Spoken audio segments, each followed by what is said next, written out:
la Bible dans 1 Timothée au chapitre 4.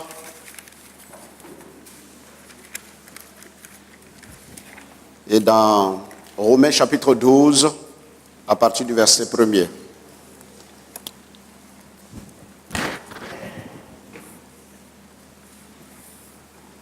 Notre thème, nous le connaissons. Si tu te consacres, tes progrès seront évidents. Nous sommes en train de parler de consécration depuis, 2 semaines en arrière. Nous avons abordé ce thème. Et aujourd'hui, je vais apporter un autre pan de cet enseignement. Verset 13. Verset 12, 1 Timothée chapitre 4 à partir du verset 12, voici ce que Paul dit. Que personne ne méprise ta jeunesse, mais sois un modèle pour les fidèles, en parole, en conduite, en charité, en foi, en pureté. Jusqu'à ce que je vienne, applique-toi à la lecture, à l'exhortation, à l'enseignement. Ne néglige pas le don qui est en toi et qui t'a été donné par prophétie avec l'imposition des mains de l'assemblée des anciens. Occupe-toi de ces choses, donne-toi tout entier à elles, afin que tes progrès soient évidents pour tous. Verset 16, veille sur toi-même et sur ton enseignement, persévère dans ces choses, car en agissant ainsi, tu te sauveras toi-même et tu sauveras ceux qui t'écoutent. Romains chapitre 12.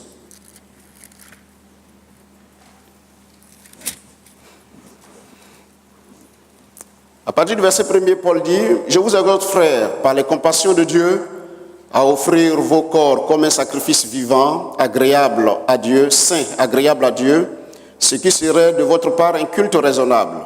Ne vous conformez pas au siècle présent, mais soyez transformés par le renouvellement de l'intelligence, afin que vous discerniez quelle est la volonté de Dieu, ce qui est bon, agréable et parfait. Par la grâce qui m'a été donnée, je dis à chacun de vous, de n'avoir pas de lui-même une trop haute opinion, mais de revêtir des sentiments modestes selon la mesure de foi que Dieu a départie à chacun. Car, comme nous avons plusieurs membres dans un seul corps, et que tous les membres n'ont pas la même fonction, ainsi, nous qui sommes plusieurs, nous formons un seul corps en Christ, et nous sommes tous membres les uns des autres. Puisque nous avons des dons différents, selon la grâce qui nous a été accordée, que celui qui a le don de prophétie l'exerce dans l'analogie de la foi. Que celui qui est appelé au ministère s'attache à son ministère. Que celui qui enseigne s'attache à son enseignement et celui qui exhorte à l'exhortation. Que celui qui donne le fasse avec libéralité. Que celui qui préside le fasse avec zèle. Que celui qui pratique la miséricorde le fasse avec joie. Amen. Que Dieu bénisse sa parole.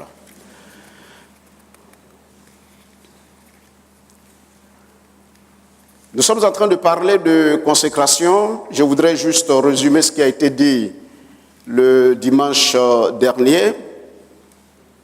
Nous avons dit que le progrès est recherché par tous.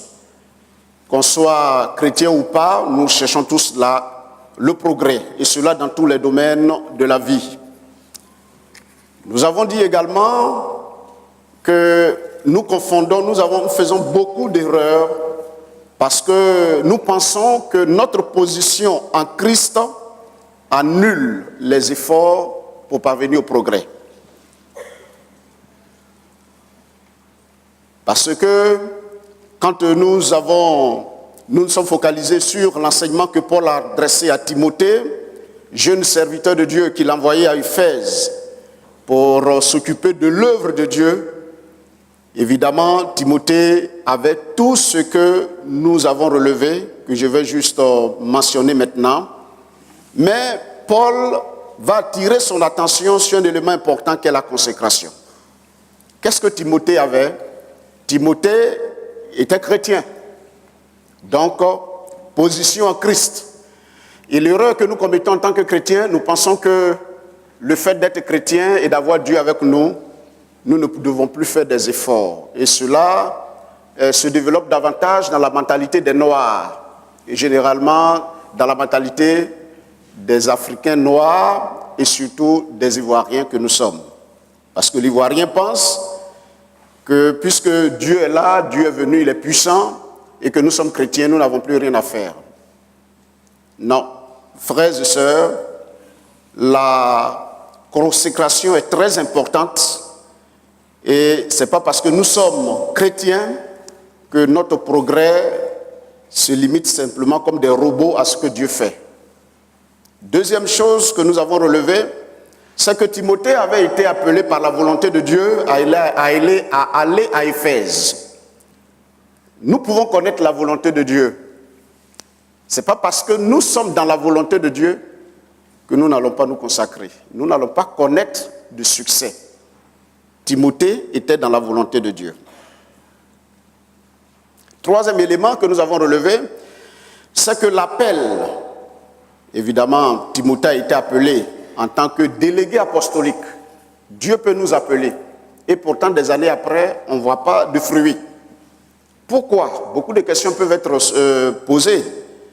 C'est vrai qu'on peut relever l'aspect démoniaque et bien d'autres choses. Mais ici, nous disons que quand bien même qu'il y ait des causes à ne pas exclure, un élément qui fait que quelqu'un qui est appelé ne réussit pas dans ce à quoi Dieu l'a appelé, c'est le manque de consécration.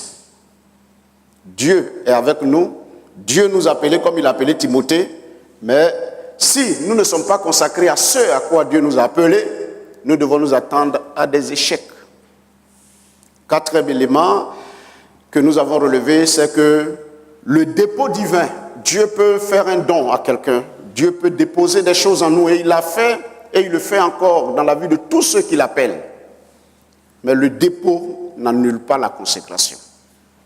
Aujourd'hui, depuis que le ministère prophétique est à vogue, les chrétiens ont baissé les bras, et il y a bien d'autres choses qu'on a confiées juste aux prophètes, qui pendant toute une nuit font des proclamations sur nos vies, et nous pensons que ces proclamations-là remplacent nos efforts, ce que nous devons faire pour permettre à l'action du Saint-Esprit de travailler en nous-mêmes aussi. Ce sont des erreurs. Et Paul va dire ici à Timothée ce que nous avons lu, et les mots ont été très bien choisis. Paul dit à Timothée de s'attacher. Il dit à Timothée de persévérer, de s'occuper, au verset 13, occupe-toi, au verset 13, il dit applique-toi, au verset 15, occupe-toi de ces choses, donne-toi tout entier à elle, au verset 15, et au verset 15 encore, il parle de persévérance. Donc Paul utilise plusieurs expressions pour parler au cœur de Timothée, pour lui dire, mon ami, Dieu a fait 99% du travail en te sauvant, en t'appelant, en te donnant le lieu où tu dois être, en mettant tout en toi comme dépôt. Il te demande 1%. Le 1% là, c'est ce qui est la consécration. La consécration n'est rien d'autre que la réponse que nous devons donner à Dieu dans le travail, dans la mission à laquelle Dieu nous a appelés. Au bout de l'effort, au bout de la consécration, il y aura le progrès. Paul le dit à Timothée, et ton progrès sera évident. Timothée était timide, de tempérament, sa personnalité était une personnalité glaciale, il avait besoin d'être boosté par l'Esprit de Dieu. N'oublions pas que Paul va dire à Timothée que l'esprit que tu as reçu n'est pas un esprit de timidité. Donc c'est quelqu'un qui avait besoin chaque fois d'être encouragé et d'être boosté. Nous avons vu que la consécration demandait que nous soyons orientés dans plusieurs domaines. Et j'ai relevé 3 domaines que je vais poursuivre ce matin, dans lesquels également nous devons nous consacrer. Le premier domaine de consécration, qui demande de la consécration, qui demande de l'application, qui demande de l'attachement, qui demande qu'on se donne. Le premier domaine, c'est le domaine des relations. Le domaine des relations. Dans le domaine des relations, nous devons entretenir une très bonne relation avec Dieu, premier élément. Avec Dieu. La Bible nous dit dans Genèse, au chapitre 5, versets 22 à 24, la Bible fait mention d'un homme appelé Enoch qui a marché avec Dieu et il ne fit plus parce que Dieu l'enleva. La relation est très importante. Le monde est fait de relations. Je vous l'ai dit la dernière fois. Et il faut identifier les domaines dans lesquels nous devons tout faire pour préserver et conserver les relations. La première relation, la plus importante, c'est la relation avec Dieu. C'est-à-dire s'entendre avec Dieu. C'est-à-dire, il ne faut pas qu'il y ait nuage dans notre contact avec le Seigneur. Il faut tout faire pour que la relation avec Dieu soit clean. Marcher avec Dieu n'est pas chose facile, parce que Dieu nous a créés avec la volonté. Et Dieu lui-même, c'est lui, évidemment, qui décide de tout. S'il nous a donné de voir, c'est que Dieu voit. S'il nous a donné d'entendre, c'est qu'il entend. Mais marcher avec Dieu, mes frères et mes sœurs, est compliqué. La petite observation que nous faisons dans la Bible, c'est que tous ceux qui ont marché véritablement avec Dieu, à un moment donné, ont abandonné leur propre vie. Ils ont choisi de se laisser conduire par le Seigneur. Regardez M. Abraham, qui vivait avec ses parents et sa famille. Un jour, il reçoit la visite d'un esprit de quelqu'un qui lui dit « Quitte ta maison, ta patrie et va dans un lieu que je te montrerai. » Abraham se lève et il abandonne tout ce qu'il avait. Et il est parti dans ce lieu, sans savoir où il allait. Et même le texte qui a été exploité le dimanche dernier par le pasteur Yoboué, le Seigneur lui dit, va dans un endroit et je vais te montrer sur une des montagnes où tu vas faire le sacrifice. Avec Dieu, les choses ne sont pas statiques. C'est pour cela que le plus souvent les rationnels ont trop de problèmes avec le Seigneur. Avec Dieu, il faut être dynamique, il faut se laisser bouger par le Seigneur, il faut se laisser conduire par Dieu. Abraham abandonne, il s'en va. Même il y a plusieurs montagnes, c'était une chaîne de montagnes. Sur quelle montagne? Il devait s'attendre à Dieu. Frères et sœurs, si nous voulons garder une très bonne relation avec le Seigneur et nous consacrer à cette relation, c'est de nous laisser, d'abandonner toute notre vie, d'abandonner nos choix et de nous attendre à Dieu. Alléluia. C'est ce que Enoch a fait. Il y a un autre homme du nom de Josias, dans 2 Chroniques au chapitre 34, versets 1 à 7. Il était très jeune, très jeune. La Bible nous dit qu'il a recherché Dieu et il a pris le temps pour détruire les idoles qui existaient quand il est devenu roi, très jeune, à la place de son père. Josias va détruire les idoles, les hauts lieux sur lesquels les gens adoraient. Il a fait sa part. Et le texte dit qu'il a recherché Dieu.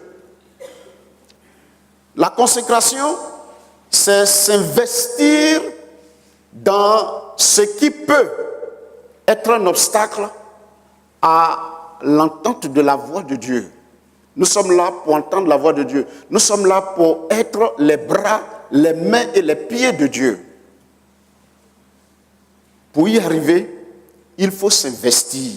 Ce que Paul voulait dire à Timothée, quand il dit applique-toi, attache-toi, persévère, il veut lui donner, il faut t'investir, il faut te donner.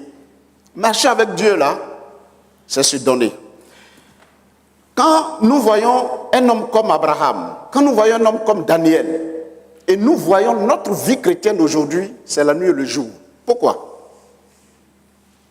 C'était des gens, quand on parle d'hommes de foi, quand j'analyse l'histoire, la marche d'Abraham, voilà un monsieur qui ne demandait rien ou qui faisait rien, mais il était là simplement pour laisser Dieu le diriger.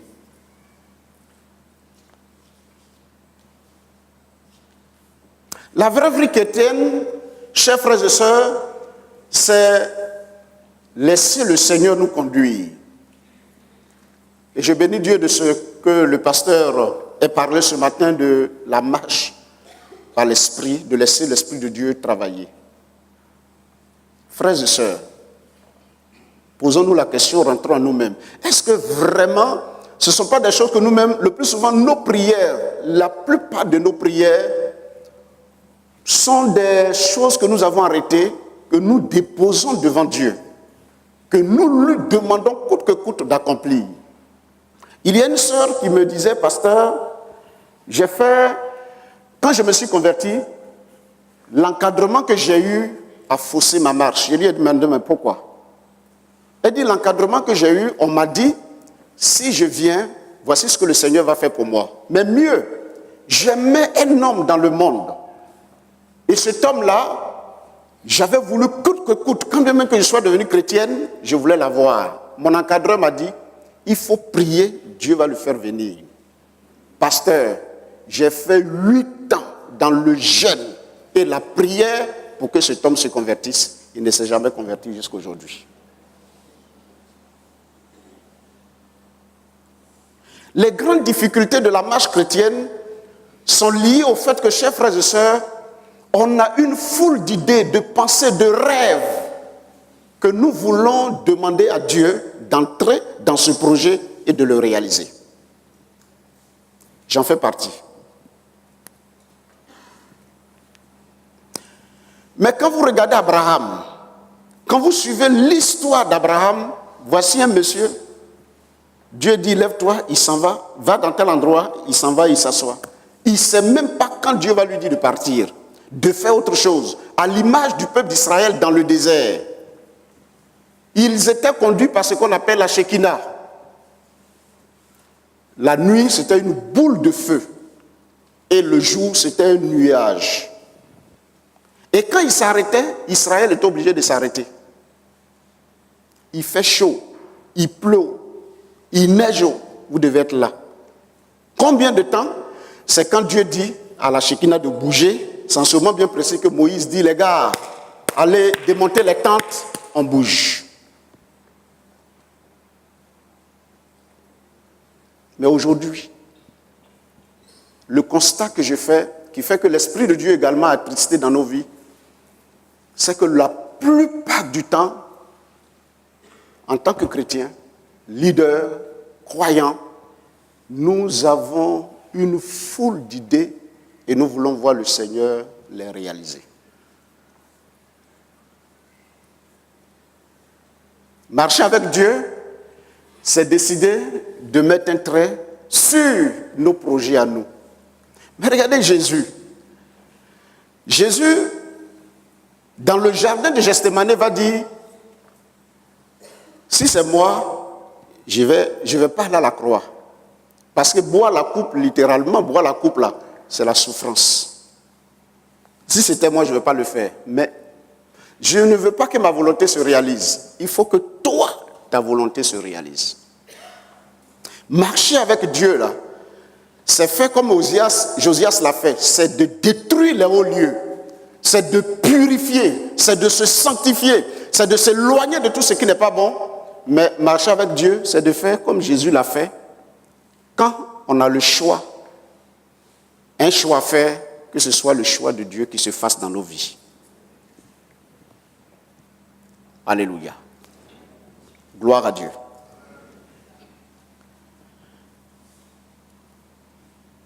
Que Dieu nous aide à marcher et à entretenir cette belle relation que nous avons avec le Seigneur.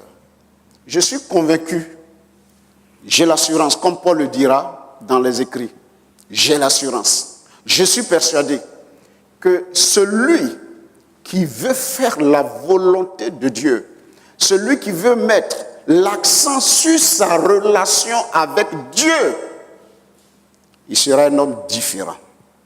Celle qui veut faire la volonté de Dieu sera une femme, une jeune fille différente. Dieu sera avec lui et Dieu le soutiendra.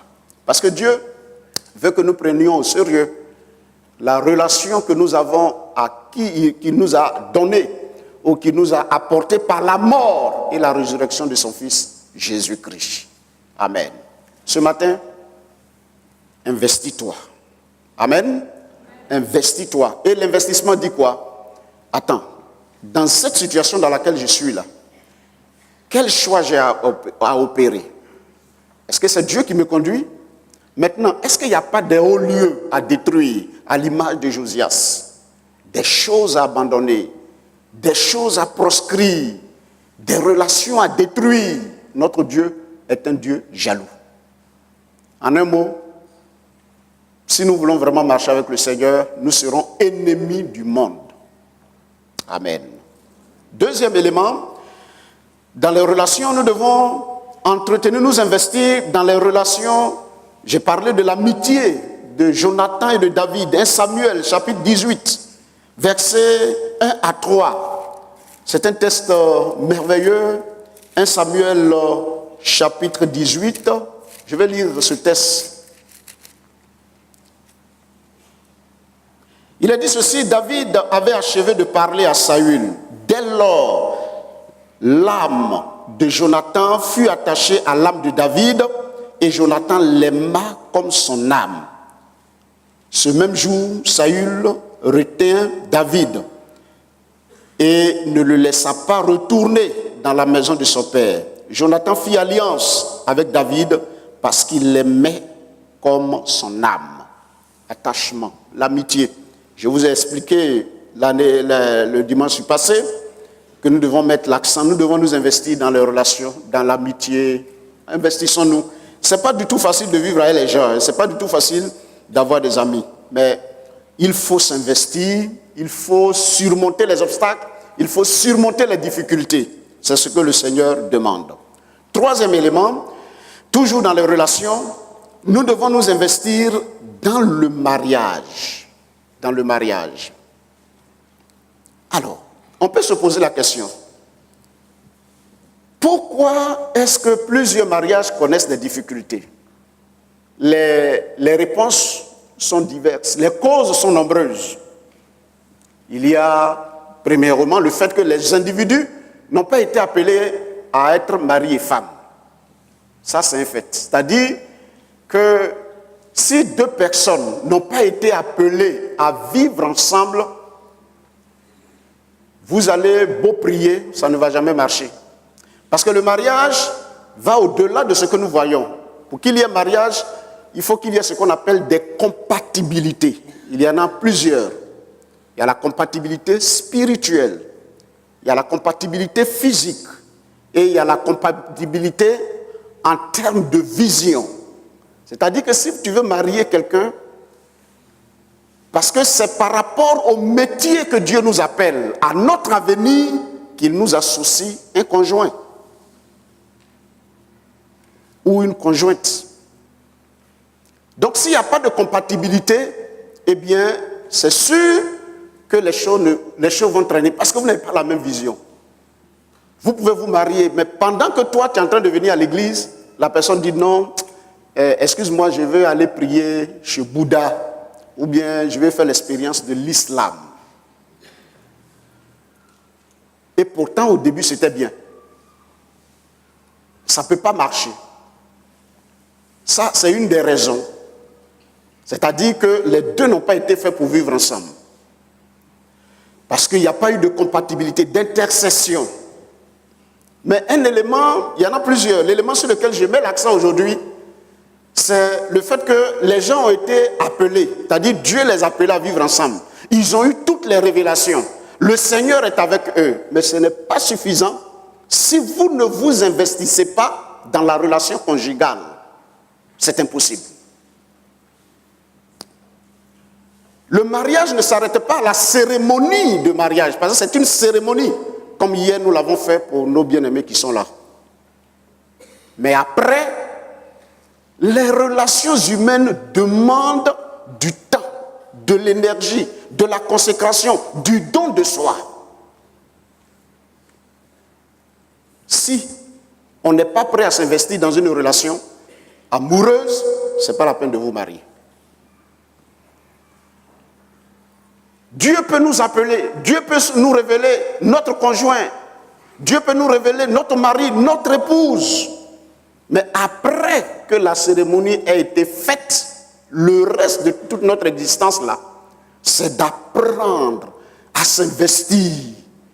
Et comme je le disais la dernière fois, c'est maintenant quand je lis le livre de la Genèse, je comprends mieux. Quand Adam a vu Ève, Dieu a fabriqué Ève. Dieu a refermé. Il a pris la côte. Quand il a fini, il a présenté une merveilleuse dame. Ce n'est pas elle qui a couru vers Adam. Non. Adam, il s'est exclamé, vous l'avez vu. Et il est devenu sur le champ un poète. Cette fois-ci, ça veut dire quoi? Ça veut dire que c'était quelque chose qu'il recherchait. Il dit, aïe, les gens, je regarde tout ça là. Les femmes là même, trompe-les comme ça. Comment on appelle la défense. Regarde. Donc, toutes sortes d'animaux. C'est pour ça que Dieu a dit, il n'est pas bon, je le ferai. Et puis, quand le Seigneur a fabriqué, il a vu. C'est l'homme qui s'attache. Regardez très bien. Regardez les déclarations d'Adam. Cette fois-ci, voici celle qui est os de mes os. Comment toi qui t'as mis parole comme ça dans ta bouche? Os de mes os, chair de ma chair, on l'appellera. Vous savez, la femme aime les paroles. Dès que tu t'attaches, si tu veux te détacher d'une femme, si tu veux te détacher de la jante féminine, il faut agir par la parole, par le langage. Hein? Si tu parles mal, si tu es désagréable, la rupture est nette. Hein, les frères? Les frères, la femme, elle est inondée par tout ce qu'elle entend. Hein? Je me souviens bien d'un ancien film qu'on a regardé, Kéké le Faux. Vous vous souvenez de Kéké le Faux? Non, vous ne pouvez pas vous en souvenir, les plus jeunes. Mais Kéké le Faux, c'était une pièce très intéressante qu'on a regardée. C'était une pièce théâtrale, c'est ça? Quelque chose comme ça, qui a été fait à Zikiso, enfin, ceux qui venaient de là-bas, bon, en tout cas, ça a été très bien fait. Kéké le Faux est allé au village. Et il rencontre une belle femme dans le village et il dit à la dame, je suis ministre. Comment? Parce que Kéké a fait un tour au village, en ville plutôt, à Abidjan. Et Kéké est retourné chez lui. Il dit à la dame, je suis ministre. Et puis il réussit à la gérer, et vous comprenez le langage. Il a fini avec elle. Maintenant, il est parti. Oh, Kéké est mécanicien caché quelque part. La pauvre dame, un soir, elle prend son véhicule, elle vient descendre dans Abidjan là. C'était un film. Elle descend un film ivoirien à la gare. Je cherche le ministre Kéké. Je cherche le ministre Kéké à la gare. Oh, naïve, pauvre. Il t'a géré par la parole. Les femmes aiment qu'on dise de bonnes choses. Les femmes aiment entendre ce qui est agréable. Et pour t'attacher à quelqu'un, une femme, ce n'est pas compliqué. Oui, ce n'est pas compliqué. Mais pour t'en défaire également, ce n'est pas compliqué. Parce que tout est au pouvoir de la langue. Même si elle ressemble à Saint-Panzé, que tu lui dis non, patate. Mais ton père t'a créé, ta mère t'a créé. Incroyable. C'est pas possible. Mais si tu n'existais pas, il aurait fallu t'inventer. C'est pas possible. Non, c'est fini, elle passe à la casserole.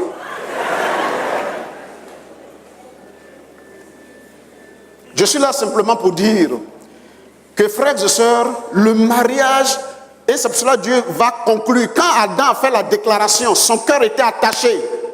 Le verset 24 nous dit, alors Dieu dit, l'homme quittera son père et sa mère et s'attachera à sa femme et les deux deviendront une seule chair.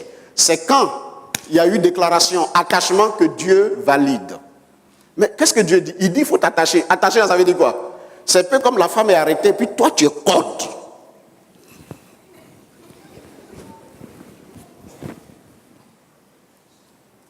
c'est de la consécration. Parce que la corde là doit rester. On dit il faut t'attacher. Donc toi tu t'attaches. On dit il doit quitter et s'attacher. On n'a pas dit que c'est quelqu'un qui va venir l'aider à s'attacher. J'ai pris le temps de regarder, de lire le texte. Toi-même tu dois t'attacher. C'est l'homme qui s'attache, qui s'enroule. Comme un pieu, la femme est comme un pieu. Et tu viens, tu t'enroules, tu t'attaches bien, tu fais un nœud. Et puis tu es calé. Plusieurs des mariages connaissent des difficultés, chers frères et sœurs, parce que le plus souvent, nous ne nous investissons pas comme il le faut. Je voudrais encourager les conjoints de notre assemblée à s'investir, à rechercher le bien de leur conjoint, le bien de leur épouse, le bien de leur époux. Et si c'est fait, si nous nous investissons, si nous donnons du temps, si nous prenons le temps de nous écouter, si nous prenons le problème de l'autre comme notre problème, si nous nous investissons, nous aurons le fruit. Amen. Le fruit sera là et le progrès sera évident. Donc je voudrais dire à plusieurs qui sont mariés, dont les couples connaissent des difficultés, le plus souvent, c'est ce que je suis en train de combattre tout doucement par mes enseignements, peut-être que vous le voyez. Tout n'est pas une question de sorcellerie, mes amis. Tout n'est pas une question de diable. Mais les individus même se sont mariés et ils refusent de s'investir dans leur couple. Mais si vous refusez de vous investir, évidemment, le diable va prendre la place et va vous détruire. Ce que Dieu veut pour une assemblée qui ressemble au Seigneur et qui glorifie Dieu, c'est que vous et moi, chers frères et sœurs, qui nous sommes mariés, nous puissions nous investir dans nos différents foyers. Amen. Gloire à Dieu. Gloire au Seigneur. Investissons-nous, donnons du temps qu'il faut à nos épouses, à nos époux, et le Seigneur fera le reste. Ne passons pas notre temps dans les prières inutiles, parce que regardez les blancs, en fait. Quand vous comparez, il y a des choses qu'ils ne font pas. Je vous l'ai dit la dernière fois. Il y a des gens qui sont riches, ils ne sont pas forcément chrétiens, ils sont riches parce qu'ils suivent des lois. Il y a des gens dont le couple, ils ne sont pas chrétiens, ils ne sont même pas nés de nouveau, ils ne sont pas assis dans nos assemblées, assemblées de Dieu. Ils n'ont pas reçu imposition des mains. Mais ils marchent main dans la main, ils vont dans la même direction avec leurs épouses, leurs époux, et ils font tout ensemble. Ce sont des lois. Si tu t'investis dans une relation, la relation va produire son effet. Mais nous, on a pensé que bon, surtout certaines femmes disent non, assemblée d'un divorce pas. Donc souvent, il y a dans des couples même où le monsieur, il est torturé. Il est là, il gémit. Parce qu'il a une bonne conception qu'au assemblée d'un on ne divorce pas. Ou quand on est chrétien, on ne divorce pas. Donc, les gens, les femmes, entre guillemets, il y en a qui font du n'importe quoi dans les couples.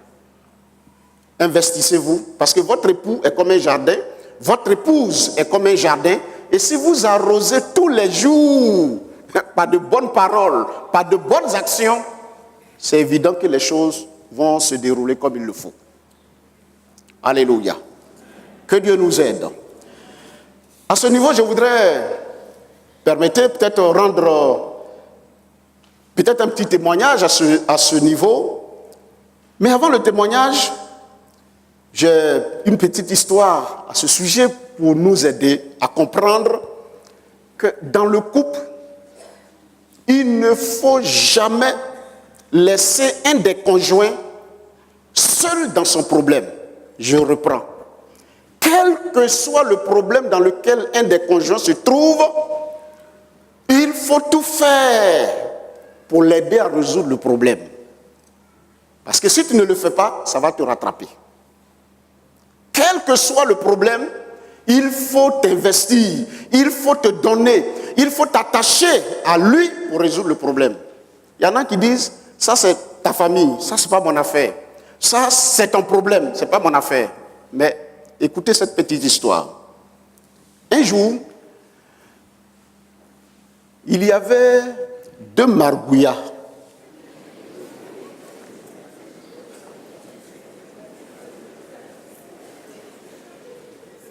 qui étaient en train de faire palabre. Il y a des endroits où ils font palab. À Ferke et à Korogo, Marguya ne peut pas faire palab parce qu'on cherche même à manger. C'est au sud d'ici, Marguya peut se lever pour faire palab. Donc, ils étaient en train de faire palab. Et puis maintenant, il y a 2 cabris. L'autre a dit, allons, on va séparer. Il dit, oh, nous on est cabris, ils sont Marguya. C'est qu'elle a fait, on allait se mettre dans l'affaire de Marguya. L'autre dit, on n'a qu'à les séparer. Il dit, non, ils n'ont qu'à se battre. Ils sont là, dehors. Ils sont en train de regarder. Tête rouge. Ils ont fait jusqu'à ils sont arrivés. Il y avait un feu avec une grosse marmite de l'eau bouillante. À côté de l'eau, là, il y avait une vieille femme de 80 ans. En tout cas, elle a fait sa vie et on la dépose pour la réchauffer. Ce jour-là, il n'y avait pas trop de soleil, donc on l'a mise à côté du feu. Et pendant qu'elle était là, les margouillas étaient en train de se battre. Ils sont arrivés jusqu'à... Ils ont renversé marmite là. La vieille, elle est comment? Morte. L'eau chaude là l'a tuée. Quand elle est morte, on dit, bon, il faut qu'on fasse funérailles. Funérailles arrivées, quand on a fait funérailles là, on dit, ah justement, les 2 cabris là, il faut qu'on les tue. Il faut qu'on tue les 2 cabris là pour faire funérailles là. L'autre l'a dit, je ne t'ai pas dit. Si on les avait séparés,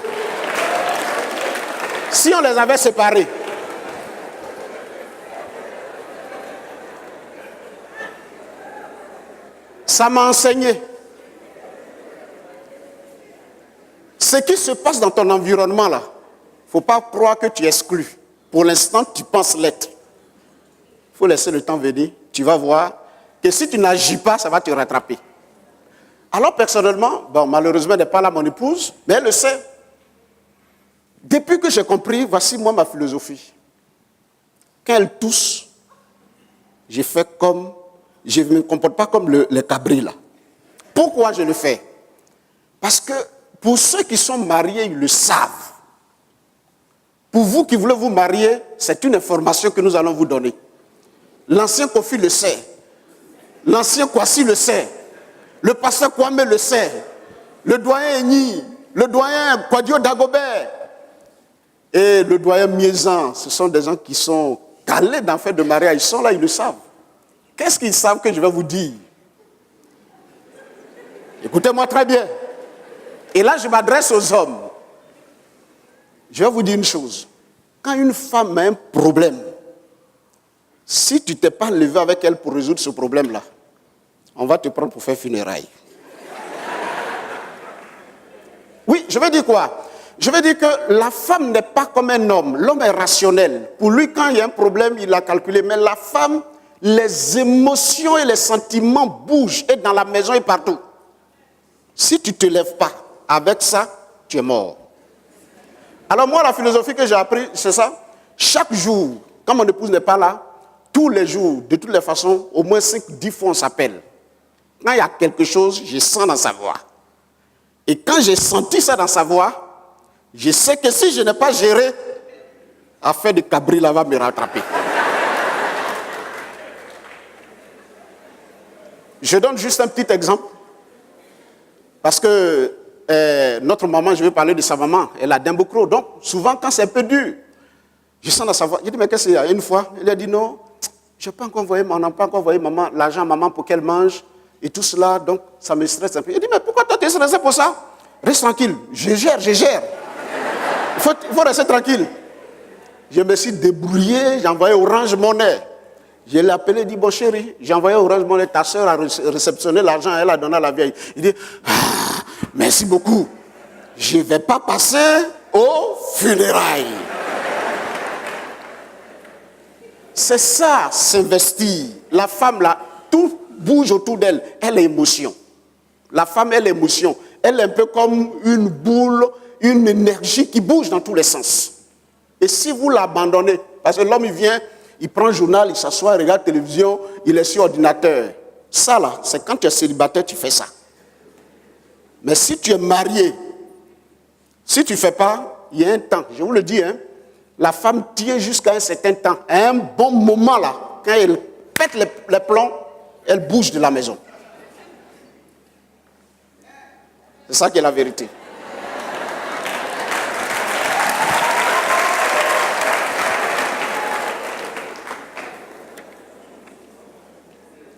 Poursuivons. Au niveau familial, il faut entretenir les relations, invitant tous ceux qui sont chefs à faire en sorte que dans la famille, chacun puisse jouer son rôle. Il y a une belle image, je vais parler de la famille de Job. Les enfants de Job se fréquentaient, mangeaient ensemble, ainsi de suite. Ça, c'est bon.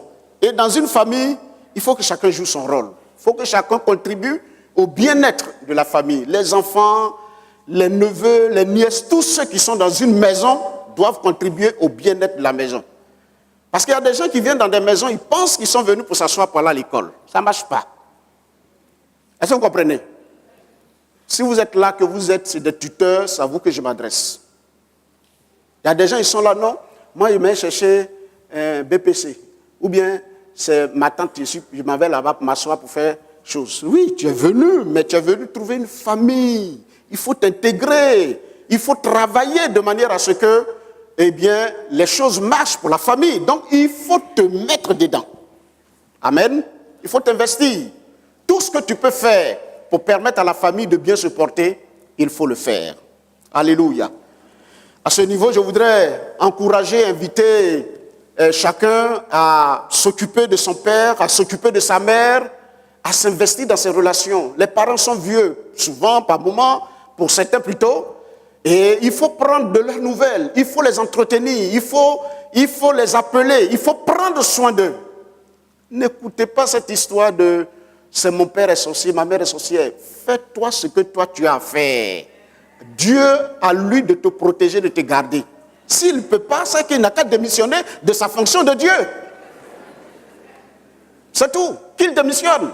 Et puis maintenant, on ira vers les Caraïbes et les Canaries. Mais il dit, honore ton père et ta mère. Il n'a pas dit, quand tu vas voir ton papa, joli garçon, sans produit ghanéen, bon caractère, grand diplôme, c'est lui, on parle de lui à la télévision, ce père-là, il faut le nourrir. C'est pas ce que Dieu a dit, hein. Maintenant, si toi tu vas sur la terre, ton papa là, il est ceci, il est cela, il faut l'abandonner. C'est pas ce que Dieu dit.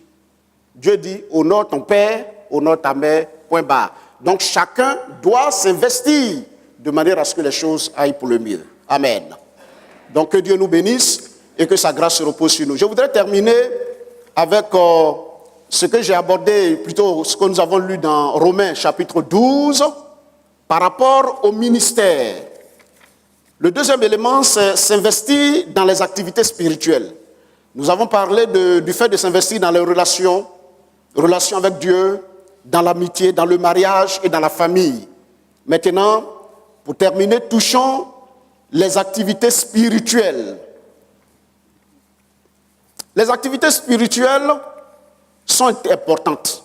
Chacun est né de nouveau pour la plupart. Je ne parle pas des nouveaux, ceux qui ne sont pas baptisés, qui ne connaissent pas le Seigneur. Mais si quelqu'un est baptisé, il est chrétien, il est né de nouveau, eh bien, il a une activité spirituelle à accomplir. La Bible nous parle, premièrement, des ministères de la parole. Il y a ceux qui ont les ministères de la parole. Je vais parler des pasteurs, des docteurs, des évangélistes, des prophètes et des apôtres. Ceux-là, ils ont comme moyen, instrument de travail, la parole et la prière. Amen. Amen. C'est-à-dire nous, c'est notre travail. Nous devons nous investir, nous devons nous donner, nous devons nous attacher à ce travail-là. L'Église ressemble à une termitière et nous avons des dons différents. Nous sommes différents, comme le dit l'apôtre Paul. Et chacun doit mettre son don à la disposition des autres pour le bien-être de la communauté. Donc, pour que les progrès soient évidents, il faut que chaque ministre fasse son travail. Il faut que chaque ministre fasse son travail. C'est-à-dire que si tu as le don, si tu es pasteur, si tu es docteur, si tu es évangéliste, si tu es prophète, si tu es apôtre, il faut que tu puisses t'engager. Et c'est ce qui s'est passé dans Actes chapitre 6. À un moment donné, les diacres, plutôt les ministères de la parole avaient commencé à se transformer un peu en diacres. Le diaconat n'existait pas en son temps. Et il va commencer à avoir des murmures au sein du peuple. Et pour résoudre ce problème, les apôtres ont dit, bon, on va trancher par la puissance du Saint-Esprit, on va choisir des gens qu'on va appeler diacres. Eux, ils vont s'occuper de tout ce qui est matériel. Et nous allons nous consacrer au ministère de la parole et à la prière. Alléluia. Donc, il y a 5 ministères. Il y a les pasteurs, il y a les docteurs, il y a les évangélistes, il y a les prophètes et les apôtres. Eux, ils travaillent avec la parole de Dieu et ils travaillent également avec la prière. Et nous devons tous nous consacrer. Éphésiens chapitre 4, versets 11 à 12, parlant des 5 ministères. À côté de ces ministères, l'apôtre Paul, dans Romains chapitre 12, que nous avons lu, va parler d'un ensemble d'éléments intéressants qui doivent, n'est-ce pas, permettre à l'Église de bien fonctionner et surtout aux chrétiens de s'attacher à leur travail, à leur ministère. Le premier élément que je relève, Romains chapitre 12, le verset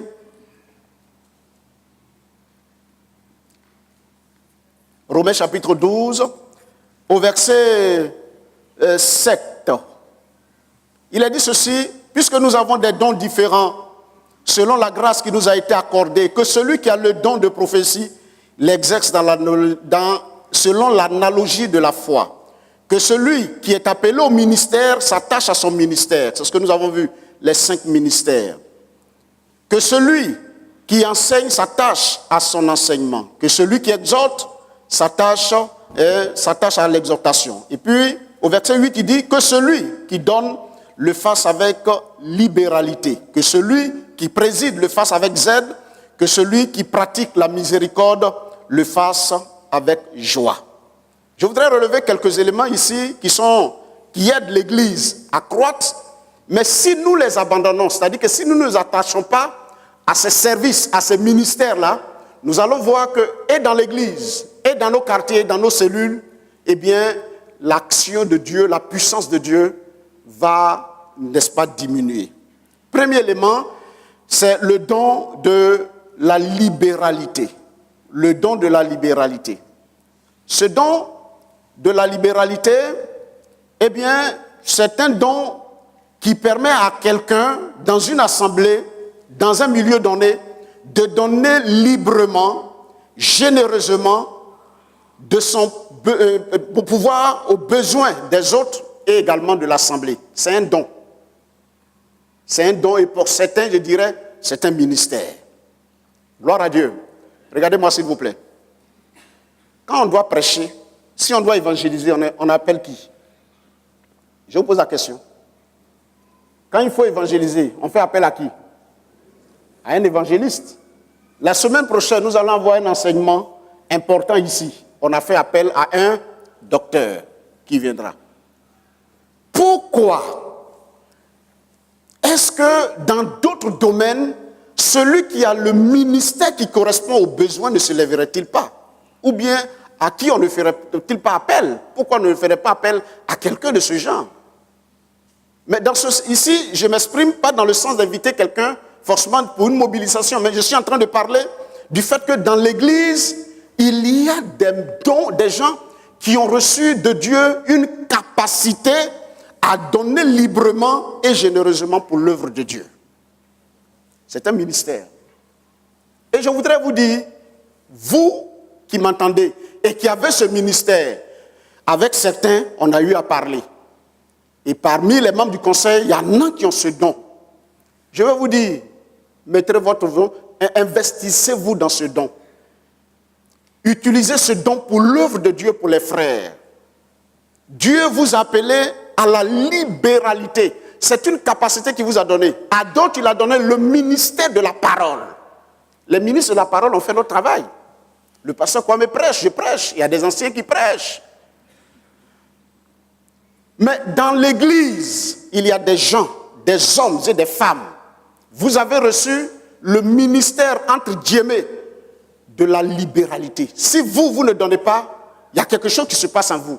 Et quand l'église a donné 1 million et que toi tu as donné 10 millions, c'est un peu comme si tu n'as rien donné. Pourquoi? C'est parce que tu as reçu le don. Je veux t'encourager à t'engager et à exercer ton ministère. Amen. Le plus souvent on dit non, souvent on vient, les prophètes sont là. Dieu t'a appelé. Dieu t'a appelé. Je sais un appel sur ta vie. Et les gens sont dans... pasteur, je suis allé quelque part, il y a un prophète qui dit, je suis appelé, je ne sais même pas à quoi je suis appelé. Il sait quel don. Et le plus souvent, quand les gens entendent l'appel, on voit toujours le ministère de la parole. Et puis souvent, quand tu le dis, ou non, le Seigneur m'a dit, on va aller au Canada, je vais aller au Canada, je vais aller servir Dieu. Aïe, tu as oublié Mali, tu as oublié Afghanistan, la Syrie, c'est au Canada, aux États-Unis, seulement tu es parti. Aïe. Mais je suis en train de vous dire, si vous comprenez ce que je suis en train de vous dire, l'église ne sera plus la même. Les cellules même vont être transformées. Pourquoi? Dans chaque lieu, le Seigneur, ayant son peuple, il affecte ou bien il amène des individus avec différents dons. Et un des dons là, c'est le don de la libéralité. Ça veut dire quoi? Un problème se pose dans l'église. Le pasteur Kwame prend le micro. Il dit, bon, l'église, on a besoin de tel. Nous, chrétiens là, on va s'assembler, on va faire jusqu'à peut-être ces 2 millions on va avoir. Et pour aller là, on va peut-être mettre 6 mois pour réaliser le projet. Mais parmi nous là, Dieu a déjà qualifié des gens, ils ont le don de la libéralité et Dieu les a bénis financièrement. Ils doivent se lever et faire le ministère. Est-ce que vous comprenez ce que j'ai dit? Vous devez vous lever pour accomplir votre ministère. Et cela, c'est au niveau de l'église. Mais même dans les cellules, c'est ce qui fait que les cellules meurent. Dans une cellule de quartier, il y a ce ministère-là. Il y a le ministère de la libéralité. Aujourd'hui, là, c'est la rentrée scolaire. Il y a bien de besoins. Mais ces dons-là, ces ministères-là, s'ils se lèvent et ils font leur travail, le progrès sera évident au niveau de l'église, mais également à leur propre niveau. Je voudrais donc vous encourager. Amen. Moi, ce que j'ai à faire, c'est de vous dire ce que la Bible dit de dire. Donc, je suis en train de vous dire que Dieu ne vous a pas appelé pour venir chanter seulement. Souvent, quand on fait les entretiens, quand tu veux, tu demandes, bon, qu'est-ce que tu veux faire? Non, je vais être nétinien, je vais aller à la chorale. Bon, je vais faire salubrité. Ce n'est pas mauvais, hein? C'est même pas mauvais même. Mais Philippe était diacre, mais à un moment donné, le Seigneur l'a orienté, il a fait l'œuvre d'un évangéliste. Je vais vous dire qu'en dehors de la chorale, c'est-à-dire vous êtes choriste, mais vous avez un don de la libéralité. Vous êtes nétinien, nétinienne, vous avez un don de la libéralité. Et ce don-là, il faut le mettre à profit et ton ministère sera évident. C'est quand tu vas commencer à donner, quand tu vas te lever là, que tu vas voir que Dieu va remplir, il va te bénir, il va faire en sorte que tu ne manques de rien. Alléluia. Deuxième élément que je veux relever, toujours dans les ministères, c'est le don de présider ou de gouverner. Le don de présider. Il a dit que celui qui préside le fasse avec zèle. Le don de présider. Ça n'a rien à voir avec la réunion. Hein. C'est-à-dire, il y a une réunion comme on est là, le dirigeant comme le frère Kouraï vient, il préside. Ça n'a rien à voir. Ici, le don en question là, c'est la capacité que Dieu donne à quelqu'un qui lui permet d'organiser, d'administrer et de conduire, les 3 éléments. Celui qui a le don, ce don de gouverner là, il a le sens de l'organisation, le sens de l'administration et il conduit les choses. Et en cela, le ministère saute à nos yeux. Le pasteur Kwame, il a ce don. Amen. Il a ce don. Pourquoi? Parce que Dieu lui a donné cette capacité rapide d'administrer, d'organiser, de conduire. Ça, il a cette force-là qui se trouve en lui. Et l'expérience a montré ceci, qu'on a fait l'expérience au niveau des assemblées de Dieu, hein, pas tous, mais avec quelques collègues amis. On s'est rendu compte que les églises dans lesquelles les gens sont allés à l'école, ils sont devenus pasteurs, c'est vrai, mais qui n'ont pas reçu ce don de gouverner là, partout où on les a mis, ils ont cassé les églises. Ils ont cassé les églises. Ils n'ont pas le sens de l'administration, le sens de l'organisation, le sens de la conduite. Ils ont cassé. Je vous dis également encore qu'on peut avoir plusieurs ministères dans l'église. Le plus souvent, C'est-à-dire, même si dans notre église, on a le ministère de pasteur, de docteur, de prophète, d'ancien, de diacre, et de tous ces ministères-là, il faut un ministère qui ordonne, qui oriente. Et ce ministère-là, le plus souvent, ce sont des ministères de pasteurs. Ils ont le sens de l'organisation. Ce sont eux qui savent que la brebis ou bien les brebis, à un moment donné, ils ont besoin de temps. Alors, il peut dire à tel ministère, toi, viens opérer dans tel secteur. Est-ce que nous comprenons? Donc, c'est le don qui permet d'administrer. Et parmi les membres du conseil, il y a ce don. Je profite de l'occasion pour dire à certains responsables des départements, tous les responsables des départements, si le pasteur vous a choisi, c'est parce qu'on pense que vous avez ce don en vous pour présider, organiser, conduire les départements ou les secteurs qui vous ont été confiés. Ne vous relâchez pas. Travaillez de mieux en mieux à l'œuvre du Seigneur. Levez-vous, investissez-vous, donnez-vous à ce que le Seigneur vous a confié. Alléluia. Donc ça aussi c'est un don. Et il faut s'investir dans l'œuvre de Dieu avec ce don-là pour que le nom du Seigneur soit glorifié. Amen. Je termine avec ces deux derniers dons. Le don de la miséricorde. Ça se trouve également à l'intérieur du texte que nous avons lu. Ce don permet de montrer aux autres ce que l'on ressent à leur égard et de sympathiser avec eux. C'est un don qui est plein de compassion. Et vous savez qu'autour de nous, mes frères, dans l'église, il y a des gens tristes, des gens solitaires, et puis des gens qui sont dans toutes sortes de problèmes. Et il y a des gens qui ont ce ministère-là. Ce ministère-là, il permet aux gens, et ils ont la compassion, ils peuvent venir, ils n'ont pas d'argent. Hein. On ne parle pas d'argent ici, dans ce don-là, pas forcément de l'argent. Mais ils sont là, ils vont partager les émotions, les sentiments, les soucis des uns et des autres. Et ce ministère-là, il y en a qui ont ça. Il y a des frères, il y a des sœurs, il y a des jeunes gens, il y a des jeunes filles. Quand on les écoute, on sent qu'ils ont ce don. Et si vous-même vous vous sentez dans ce don-là, je voudrais vous dire, attachez-vous à votre ministère. Attachez-vous à votre travail. Engagez-vous. Si nous le faisons, vous allez voir, on sentira la vie au niveau de l'Église. Alléluia. Gloire à Dieu. Parce que le plus souvent, on souhaiterait voir le pasteur un peu partout. Mais n'oublions pas le conseil de Jéthro à Moïse. Jéthro a dit à Moïse que toi seul tu ne peux pas y suffire. Il faut nommer des responsables de 100, de 50, ainsi de suite. Et puis ces derniers vont venir te faire le point. Et puis bon, à toi de décider par rapport aux grandes questions qui se présentent au peuple de Dieu. Donc le don de la miséricorde, il est au milieu de nous. Et je voudrais vous dire, frères, attachez-vous à votre ministère. Si vous sentez ces choses-là, le pasteur principal est là, vous pouvez venir le voir, vous pouvez venir me voir. Même il y a des anciens à qui vous pouvez vous ouvrir pour qu'on puisse vous orienter, vous conduire. Et je pense que si nous le faisons, nous nous sentirons mieux parce que nous sentirons que nous sommes utiles dans le corps. Le dernier don dont Paul parle dans 1 Corinthiens chapitre 12, verset 28, c'est le don de secourir. Le don de secourir. La fonction de ce don de secourir est de permettre aux croyants au sein du corps du Christ d'aider par leur travail ceux qui dirigent et en général dans l'œuvre de Dieu en général dans une église locale. On a le cas de Dorcas dans Actes chapitre 9, verset 36 à 41. Dorcas s'est investie, elle n'était pas diaconesse, Dorcas, non. On pourra dire même qu'elle a le don de secourir parce que toutes celles qui pleuraient là, c'était des veuves.